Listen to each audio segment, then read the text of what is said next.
asked me to go on a date, and he was older, so I was like, yeah, so excited. An older boy is interested in me. So I went with him to go get ice cream, and we didn't end up going to get ice cream, and he sexually assaulted me. I wasn't sure what happened. I was 13. I thought this was what happened on TV. This was what happened in movies. This doesn't happen in real life, especially with someone that I know, my family knows.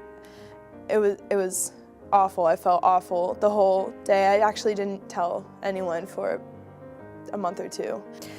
She was removed and she just seemed a little sullen. She wasn't her usual perky self. And then one day she came to me crying, really, really upset because somebody had posted some really nasty, mean things about her on the internet. And through talking to her about what was posted and what happened, I learned that she had actually been sexually assaulted. So we went to the police. And they said, the special victims person there told us that probably we weren't going to have the outcome that we wanted if we were to press charges. But that they gave us family services number, and that they said they had a excellent victims crisis counseling service, and that we should call them to help Alyssa, get through what had happened to her. We get referrals from lots of different sources. Very often we get referrals from police departments and also from our district attorney's office. I think first she had Alyssa come in by herself, and then I came in for the second half of the session, and it was like an intake process, and she had asked Alyssa what happened and how she was feeling, and then she talked to me with Alyssa present about the situation too. And then she said, if you're interested, you can definitely get counseling services through us. And of course, I was extremely interested, and it was free, which was like unbelievably wonderful. I remember at first, my parents told me I was going to see another counselor, and I haven't really seen many counselors, but I've been seeing like police and all these different kinds of people that it was so intimidating. I was so young. And I was like, oh, another person I have to go see, this is so hard for me, complaining the whole way there. And then I got there and met Sarah, and automatically we just connected. It was crazy. I felt like she was like my best friend, and I could tell her anything. And automatically, right off the bat, I trusted her 110%. When you're talking about people who have experienced trauma, and everybody that we work with in the Center for Victim Safety and Support has experienced some kind of traumatic event, there's also another layer of ambivalence, because what they're dealing with is so difficult that the idea of purposely coming somewhere where they're going to talk about this and think about this and share their story with other people is really, really intimidating. So it's something that we know in our program, and it's something that we address, and we try to make it very welcoming and very gentle. This was different in the sense that we started with one trauma, and then while we were working together, multiple other traumas continued to happen. I went to hang out with one of my friends from my old school. I went to have a sleepover at her house, and her dad assaulted me while she was sleeping.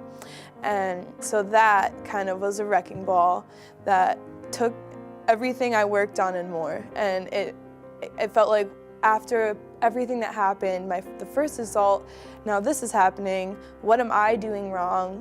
Why is this happening to me? Someone's out to get me. How does anyone survive this? Employees have an on-call rotation where we are available for clients after hours and on weekends.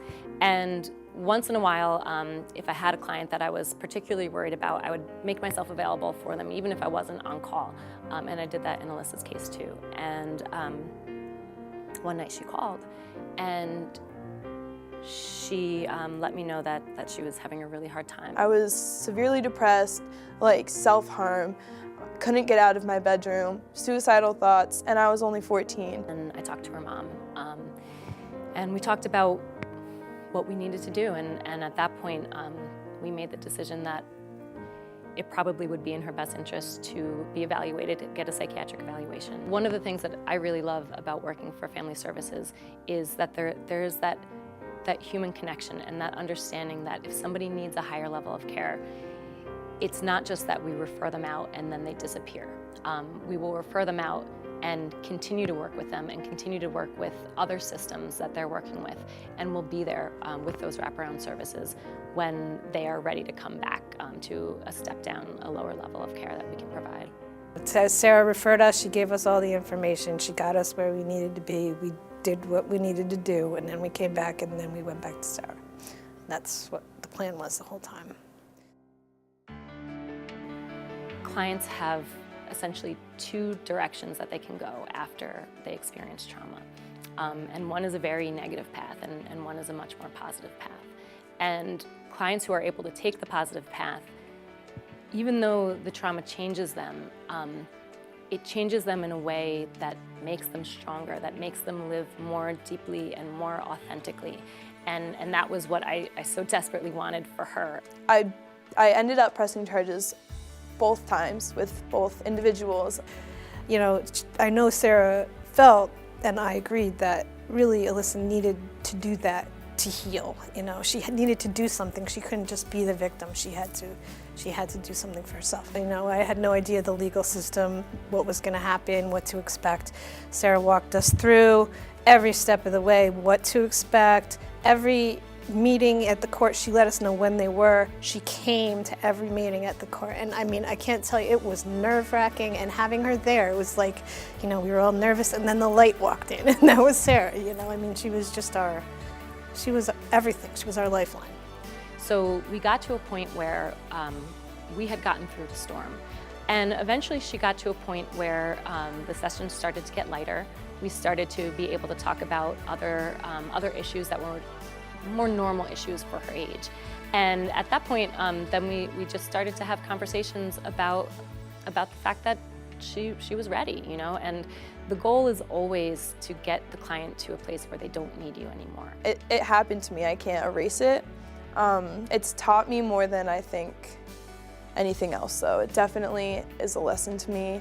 I've definitely grown from it, though. I actually saw one of my attackers on my 18th birthday, and that was the first time I had seen him since court, and I actually was able to look at it as more of a closing of that chapter. So I really loved getting that update, because it also helped to close it for me. You know, for me, it's not that when I end with a client, then I stop thinking about that client. But at that point, I knew before, but at that point, I was really very sure, you know, she's gonna be okay, and she's gonna make it, and yeah, and she's able to use this to make her stronger, and that's exactly what she's done.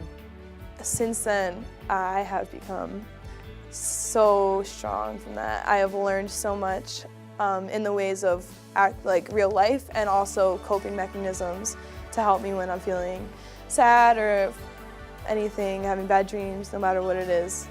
I know how to handle it now. I can handle it, and I can take it on. You know, I'm not sure my daughter would have made it through what she made it through without the help of Family Services. They are the core, and they are the reason that I'm sitting here telling this story, and that's not an exaggeration. So I just want to make everyone aware of how much Family Services really does mean, and how big of an impact they can have on everybody, like anyone going through any kind of traumatic experience or needing that hand to hold. Family Services is that hand to hold.